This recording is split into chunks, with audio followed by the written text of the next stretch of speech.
and welcome back to FranklinCovey's On Leadership series. My name is Scott Miller, and I serve as your host and interviewer each week. Now, if you're a long-term subscriber to this series, you know that it is both now the largest leadership newsletter in the world, and we're honored to all of you who are subscribing each week. We encourage you, if you're not subscribing, to visit FranklinCovey.com and click on the On Leadership button. Fill out your information, and each week you'll receive an email in your inbox on Tuesday mornings that includes this video interview that can also be consumed in audio via podcast, as well as a blog from me about the interview, as well as a tool that correlates to the topic from one of FranklinCovey's 30-plus solutions found in the All Access Pass. Now, if this is not your first day, you also know that each week we have the amazing honor of interviewing different business titans, CEOs, best-selling authors, and we also like to advocate and interview influential leaders in the community. And today we have both of those, both a best-selling author and an influential leader.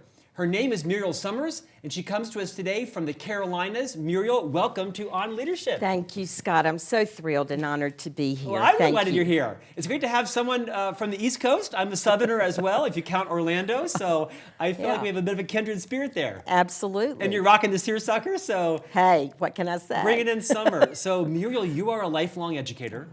You are increasingly an icon in the public education marketplace. You are one of the co-authors of FranklinCovey's The Leader in Me book, and you really are kind of the Johnny Appleseed of transforming education. So I'm excited to have you here and talk a bit about your journey, what you see happening great in education, what can parents and leaders and community citizens do to help really transform and build on the momentum that you and so many millions of educational leaders and students are engaged in. So welcome here. Thank you. I want to take a few minutes and first have you, like I do with all guests, share your journey. Kind of how did you get to become a pre-K through 5 school administrator?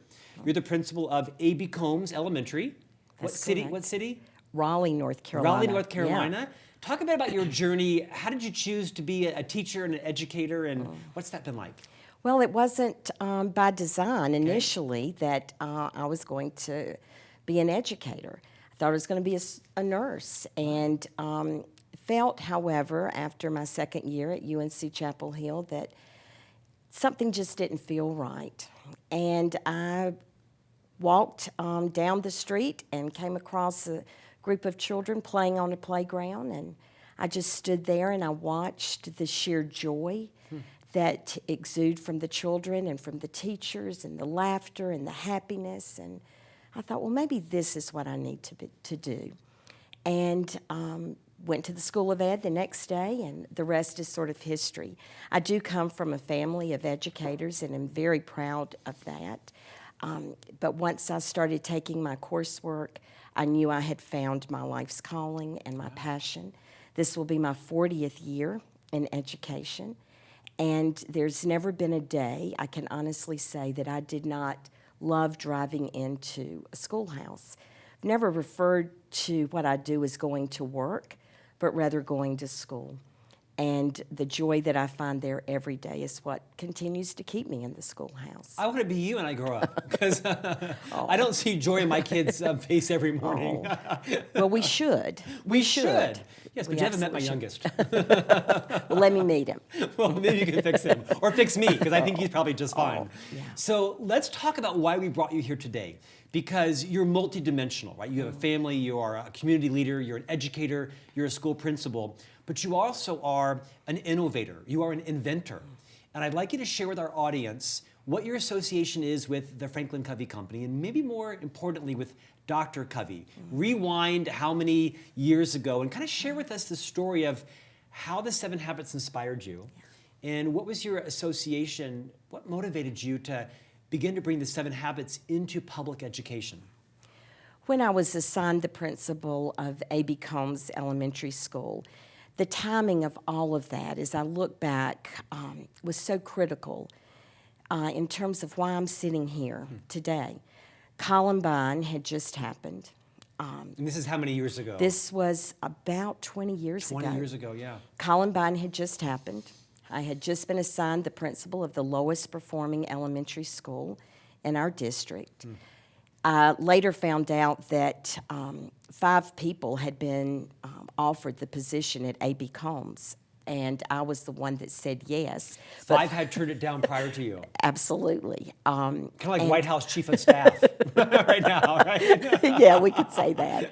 But what I realized through that was 2 things. That I should have probably done my homework like the other candidates had done, but I was just eager to become a principal and didn't really do. It was your first principal appointment. It was. 20 years ago. Yeah, but what I certainly know now is it was the greatest gift I've ever been given professionally to have been presented with such an incredible challenge. But again, I go back to what was happening at that time. We were low performing. Columbine had just happened. There was a public outcry that schools had to look and sound and feel different. I also was charged with the responsibility of turning A.B. Combs around in 1 year. And the challenge was you'll have no money to make it happen. You'll have no additional resources in which to make it happen. And you've got to come up with a theme that's like none other. So your principal or your superintendent says to you, welcome aboard, good luck. You have 1 year, lowest performing school in the district, That's no correct. additional resources or money. That's correct. Figure it out. See you in 12 months. And make it happen. And make it happen. And make it happen. So I spent that time listening to a lot of our stakeholders, also looked for professional development opportunities that would perhaps guide me in what this transformation should look like. I had heard of FranklinCovey and had heard that he had released a book, The 7 Habits of Highly Effective People, and he was going to be presenting in Washington, D.C. I had a budget of $500, so that tells you how long ago this was. But I knew I could drive there, I could pay the registration cost, and I could turn back around and go back to North Carolina in the same day, which is what I did. So hold on, that's a little sobering. Because if you look at a lot of our listeners, these are corporate leaders across America, and it's not often that we have an annual professional development budget of $500 and we get in a car and drive several states away, pay a conference fee, and drive back. I think it's just a moment of gratitude that everybody should be thinking about in terms of that's stretching a dollar, is it not? Well, and again, it was 20 years ago, but still. Yeah. But it was the only way that I could do it. Of course, Washington traffic was not something I was anticipating, but nonetheless, I got there. I was about 5 minutes there before Dr. Covey came on stage. The ballroom was filled. I did not see one single empty seat except right at the very front of the stage. What type of conference was this? This was a conference for primarily business leaders, I see, okay. but it was also open for educators. Right. But it wasn't an education conference No, it per se. wasn't. It was primarily business leaders who were there. So I just walk up to the one seat that I saw that was empty. I put all my things down, and I turned and looked on the table, and there's a big sign marked reserved. I made my apologies to the people who were sitting there, and I asked them, would they please allow me to sit with them, and they were gracious enough to say yes. But what I know, Scott, is that I was sitting there in that seat on that day for a reason. I was almost as close to Dr. Covey as I am to you right now. And as I listened to him speak, I was listening with the heart of an educator, well, with the heart of a parent, really, and the mind and the head of an educator who was faced with an extremely daunting task. What I was also faced with at the time was that I was a single mom, and I had a child that was 5, one that was 7, and wondering how am I going to navigate my life personally, and how am I going to navigate my life professionally? And I sat there and I listened as Dr. Covey went through every one of these habits. And I reflected on how different my life might have been, how different the choices I might have made had I learned all of this much earlier in my life. First break comes around and I'm thinking, wonder if you can teach these habits to little children. And that was what continued to race through my mind. Didn't have muster enough courage at that time to walk up to him and ask him that. Then there was the lunch break, and I thought, okay, go do it, go ask him. Still didn't have enough courage. The final break, I thought, okay, it's now or never. Go ask him if he thinks you can teach these habits to little children. So I did it. And I walked up, and the conversation, Scott, was just this brief. Dr. Covey, my name is Muriel Summers. I'm from Raleigh, North Carolina. Do you think you can teach the 7 habits to little children? And his response was, well, you know my son Sean is just coming out with the book, The 7 Habits of Highly Effective Teens. And I said, no, sir. I'm talking about children who are 5 to 10 years old. And his response to me was, well, I don't know why not, and if you do anything with it, let me know. Well, that was all the motivation and inspiration that I needed, because I continue to think about the impact and the power of his work. This is 20 years ago. 20 years ago. Thought, my goodness, if that young gentleman who felt so desperate at Columbine High School to do what he did, what if he had been exposed to this work? What if his life would have been different and the lives of those other children could have been saved? I also listened to our key stakeholders, who are our parents, business leaders, university professors, our students, and we asked them, what do you want? What does your ideal school look like? What do you want for a school? And all the feedback that we gathered in one short span of a week all went back to really leadership. They wanted their children to know themselves, to be happy with who they are. They wanted them to make good choices, wise decisions. University professors were telling us, we want students who will come and be motivated and understand the concept of time. Of course, business leaders listed what they wanted. Teachers listed what they wanted. Children who wanted to come to school, who were happy to be in school, who were respectful, making good choices. And children, interestingly, wanted teachers who would just love them. And they said that. I just want a teacher who knows me, who will love me for who I am. Well, I could see, as well as our team, this was such a team initiative. This is nothing about me. This is everything about what a community wanted for its children. So the charge was it could not be like any other school. If we were going to transform ourselves, it couldn't be like any other themed school, and we're a magnet school, that was anywhere in the state of North Carolina.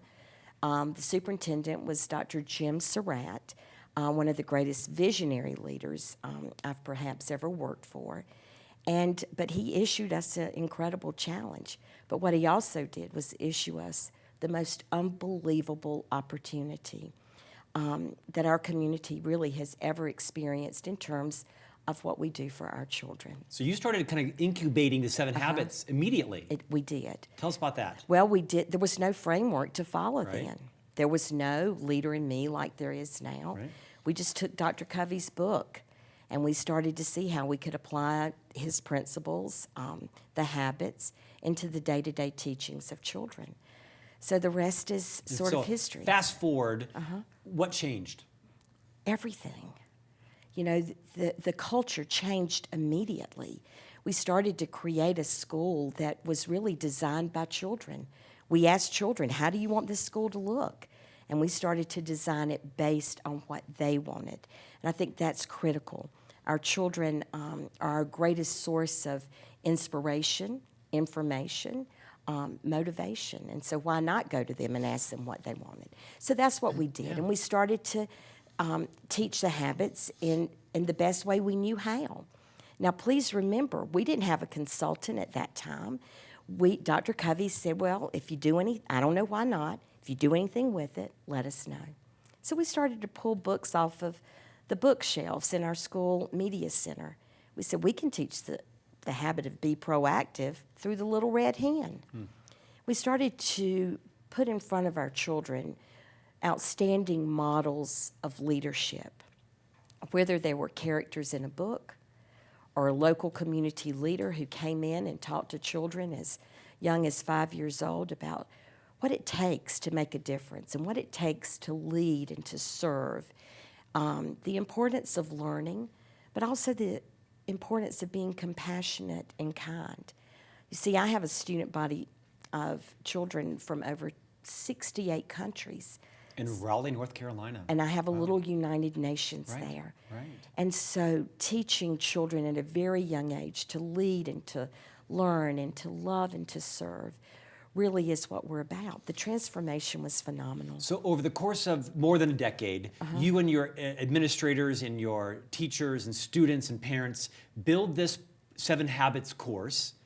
FranklinCovey learns about it because you stay in touch with us, and then it explodes across, I'm guessing, the district, and the state, and the nation, and the world, and now you're sitting here not quite 20 years later, but the leader in me has been codified. You've been gracious enough to give FranklinCovey your insights and learnings and successes and struggles along the way. How many schools now is Leader in Me in? There are over 4,000 around the world. And you continue to be a little bit of a Jiminy Cricket for FranklinCovey, right? You've got some celebrity now. I mean, you're on my program, but I mean, no, more importantly, you're known worldwide as a visionary leader. Like anyone else, you turned, nothing into something with a lot of help and a lot of support and retooling. What would you say to administrators, a school principal like you, of which there are thousands around the world watching today, specifically to a principal that's trying to turn their school around? What worked for you that they could adopt pretty immediately? Okay. Well, first of all, it's A.B. Combs that the school, the community, that deserves all the credit. I am just fortunate enough to be the one who tells the story. But again, it was a group of people. So my advice to a principal would be this: listen to the people in which you serve. Understand that the role of a principal is all about servant leadership. It's certainly about doing what is best, always for your children first. It's a no-brainer. You put your children first. You come up with a set of core values that will guide your school day in and day out. And we learned the importance of having a few core values, not a lot, but a few that were impactful and meaningful, and everyone knew and understood. We learned that from the military. We also have a mission and a vision that drives us every single day. The importance of a school leader to have a vision for where they want their school to be 6 months from now, a year from now, 5 years from now, 10 years from now is critical. Not only to state what that vision is, but to solicit the support of your community in crafting that vision for what may be. So as you're giving credit to the A.B. Combs family, it came from the lowest performing school in the district. At that time. To... We're in a good place. You're in a better place than good place. Come on, share some of the accolades. Well, we are in a good place. The school actually has won some national awards, has it not? Well, we have. Talk about it, come on. We're Check that Southern hospitality and brag a little bit. Well, we have been named a National Blue Ribbon School. Thank you. Awesome to your team. We've been named twice, the only magnet school in America to ever receive twice the National Magnet School of America. Congratulations to A.B. Combs. Well, thank you. National School of Character. Wow. National Title I, School of Excellence.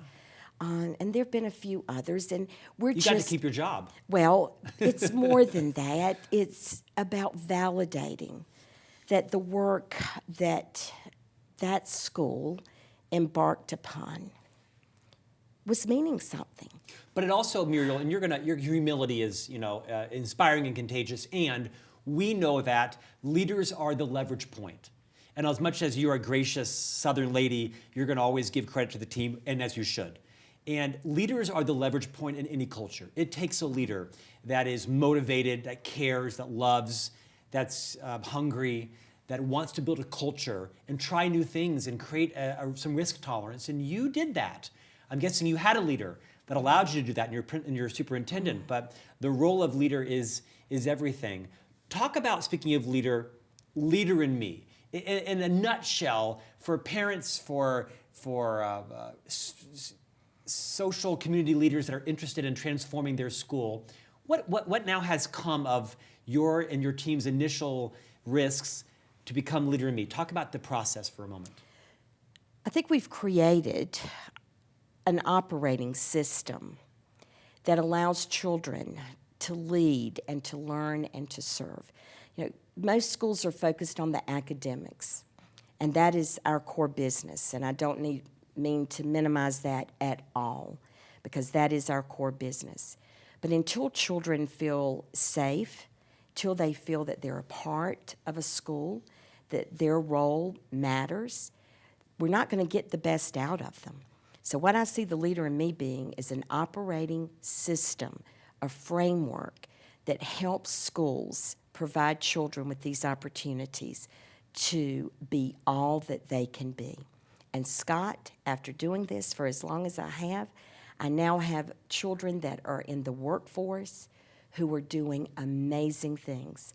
And they will. You've seen them move through the process now. Oh, absolutely, yeah. absolutely. Yeah. And the future is so bright because of what's happening for children in schools that are focused more on the whole child than they are anything else. Yeah, let's talk about that. As a result of all the work that's been done at A.B. Combs, from the community, from FranklinCovey, from your team and yourself as well, and your superintendent and school board, I'm guessing, you have a national platform. I mean, you are a fairly well-known now educational leader and visionary. You speak around the world and the nation. You still are the principal of the school, right? How many years? 23. What's the average tenure of an American pre-K through 5 school principal? Well, I think it's around 4 to 6 years. Yeah. But I remember asking Dr. Covey once, when you're faced with a decision, how do you go about tackling that decision? And it's what's kept me at A.B. Combs this entire time. And he said, always think about, where are you the happiest? That's most important. The second is, where can you make the most distinct contribution? So you think about that. And where do you have the greatest circle of influence? So I've had opportunities to perhaps serve in other places, Yeah, sure, and other positions. But I always ask myself that question. And it always leads me back to a schoolhouse full of children and full of amazing teachers. That's where I'm the happiest. You're a better person than me. Tell me, as an educator, as a nationally recognized now educational leader, what advice would you give to the millions of parents, literally millions of parents watching this program, listening on a podcast? What's going well in public schools today? What do you want parents to know about what's going good? There aren't a lot of great national evangelizers that we hear about, right, from the media and such. What's going well that you want to communicate to parents? Well, and I think you've hit something here. We need to do more to promote all the amazing things that are happening in schools. Get the word out. Get the word out, because unfortunately, we're not always hearing that. So for principals, be better communicators, be better evangelizers. Make sure that you're Marketers. Tell your story. Yeah. Because there's good stuff happening everywhere. Absolutely, and children are doing amazing things, and their stories need to be heard as well. But in terms of what would I say to parents, I would say be our partners. And the way that that happens is by a school flinging open its schoolhouse doors and welcoming and involving and having a system in place for how you engage your parents. Right. It just doesn't happen. Parents have to know, what do I do and when do you want me and how can I support? Absolutely. And they're their child's most important teacher. And our teachers at Combs understand that the only way to help any of their children succeed is by developing that relationship with the parent and with the child. So to recap, the principal, the school leadership needs to, quote you, fling open the doors, invite the parents in, but have a process so that it's very clear, it's not pandemonium. Right. Here's how we need your help, here's what to do. Absolutely. What advice, what counsel would you give to the business leaders in America, in the world for that matter, of how they can help their schools? I don't know the exact percent, but some large percentage of Leader in Me schools, the Leader in Me process is underwritten by grants, by foundations, and by businesses that want to invest in their local schools to create a better community, a better pipeline of competent future employees. What can businesses do, community groups do, to better their schools and their community? Well, and there are great things happening in the business communities around this country in terms of supporting schools. But I think what they need to realize is that we are nurturing their future employees. And so help us. Give us your time. Give us your talent. Give us your dollars if you are able to do that. But what we all want business leaders to know is that we need their help and we need their support. But have a process as well. But to have a process and a system. I'm guessing A.B. Combs has a process in place where local businesses can come in and not ask, and when they ask, what can I do? You say, well, here's 5 things, right? You have a very clear idea. And I usually start off with not asking for money. I want someone's time and their talent. Give me an example. So if you've got a lady or a gentleman that own a glass repair business, and they're in Raleigh, North Carolina, and they want to help A.B. Combs for whatever reason, what would you have them do? The first thing I would have them do is to come and talk to the children about their own leadership and start to develop that relationship first and foremost by having them share their talents with our students or with our staff. Usually what happens after that is that they see what's going on in our schools. They see the need that we have, and most of it is about children just having someone else in their life other than their parents who are invested in them. And that's what's important. Some have been very generous and have opened up their pocketbooks and said, we want to do this, we want to do that, we see you have a need for this, we want to help with that. But more than anything, I want that human capital that our children need so much in their lives in terms of someone to love them, believe in them, communicate their worth and potential. And that's how I see the business community coming together to support education, to ask how they can help, and to realize that we are nurturing their future employees. Yeah. Muriel, get tactical for a second. Talk a bit about the Leader in Me, because it's one of the most interesting things that FranklinCovey does worldwide, right? It's something that everybody can be involved in. Parents, students, teenagers, community leaders, elected officials, business leaders. When someone adopts the Leader in Me in their school, what's different a year later? If you were to walk in a Leader in Me school versus one 3 miles away, what's palpably different if you were to walk into a Leader in Me school? I think the moment you walk into a Leader in Me school, you feel that something is different. You know, we always say in education, within the first 3 minutes of walking into a schoolhouse, you can tell what that school is like, is about. So you would see children leading in ways that you would not normally see children leading in a school. Give me an example. Well, yeah, we have children who perform some of the same tasks. In fact, there's research that says 68% of the work that goes on in a school can be done by children. Children are the face of the first people that a visitor would see when they come into our building. They're the ones that are greeting. They are the ones that are giving the school tours. They're the ones who are teaching from time to time in the classrooms. I think you would be hard-pressed, certainly when you see our teachers in action, to really be able to pick out who the principal was of the school.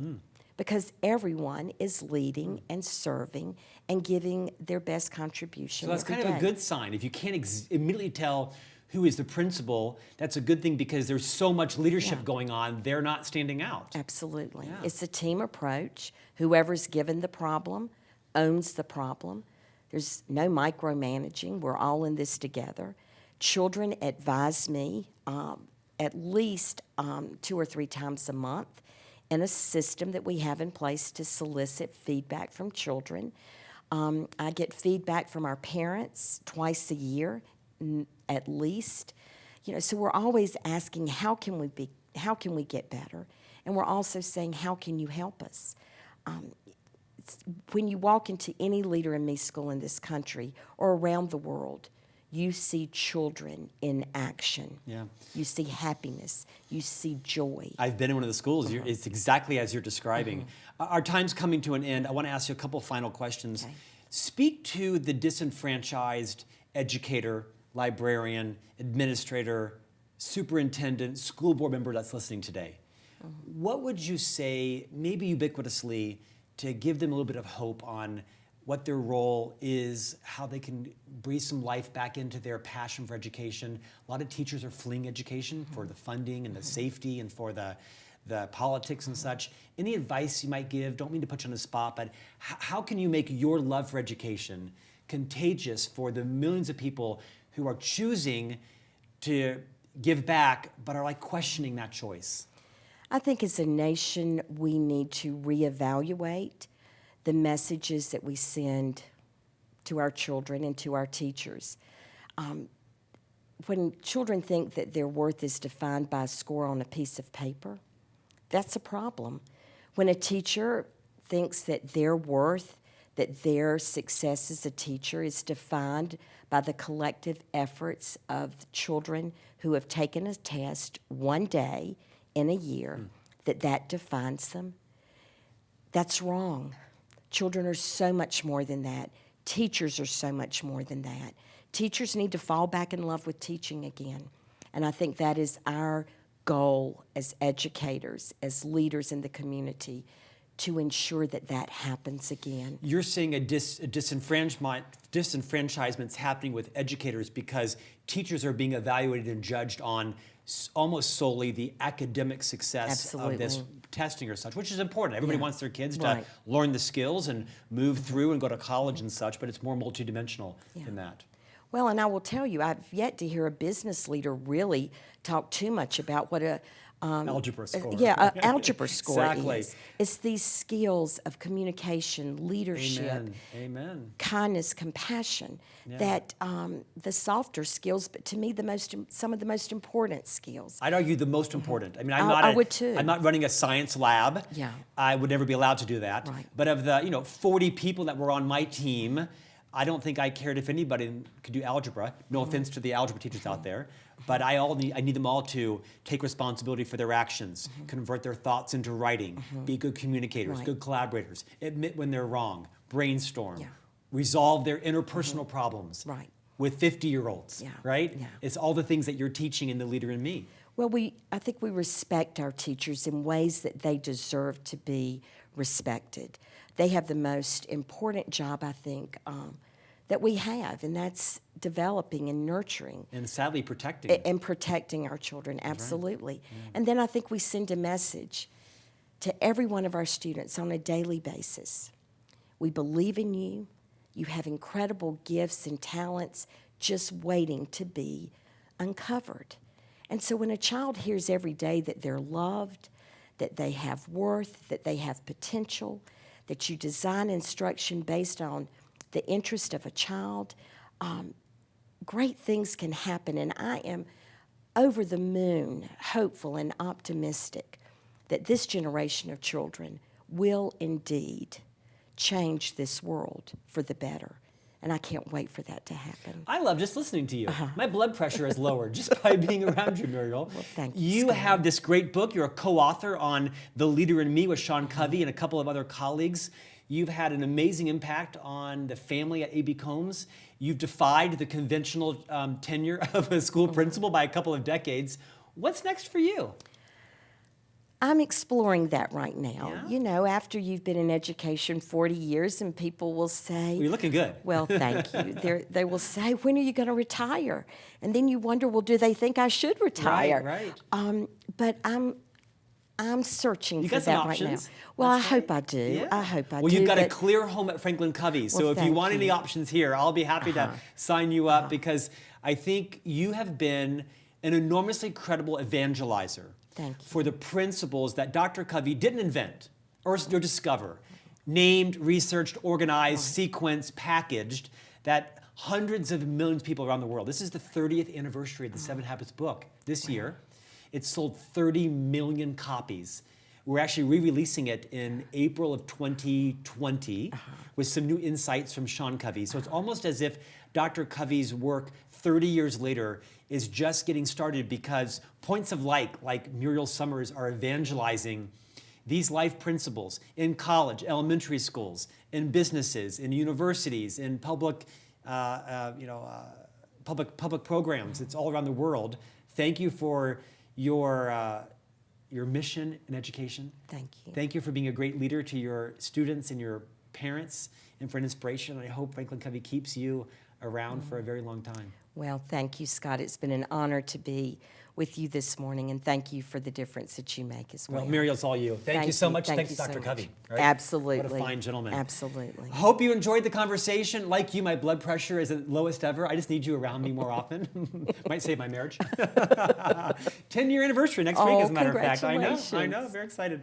My boys are trying to destroy that. So welcome to the great conversation today with Muriel Summers, principal of A.B. Combs Elementary in Raleigh, North Carolina, the co-author of the book, The Leader in Me. Pick up the book. It's a great book if you're a parent, business leader, educator, on what your role can be in helping to transform your local school. It's a great roadmap for how to bring the Leader in Me process into your school. And we'll see you back here next week with a new guest on leadership. Thanks for joining.